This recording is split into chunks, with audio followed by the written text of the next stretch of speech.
As the Ja 1 neared the conclusion of its life cycle, Beaverton finally caved in by adding a reverse colorway after high-flyer enthusiasts demanded a public release for the original PE. After a traditional, Memphis-themed re-release of the scratch and a more imaginative rendition as part of the Black Label collection, this high-visibility edition follows.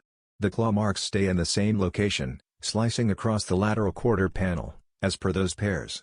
Although the neon-tinged color scheme is indeed eye-catching, we're inclined to think that a bigger story is going on because some of the pairs he leaked earlier in the season have comparable tones. From these first glimpses, we can see that this has a NRG NY subtitle, which probably means that this is the NY release for Morant's second model. When the green and pink Nike Ja 2 scratch is released in May, it will probably retail for the customary $120 US.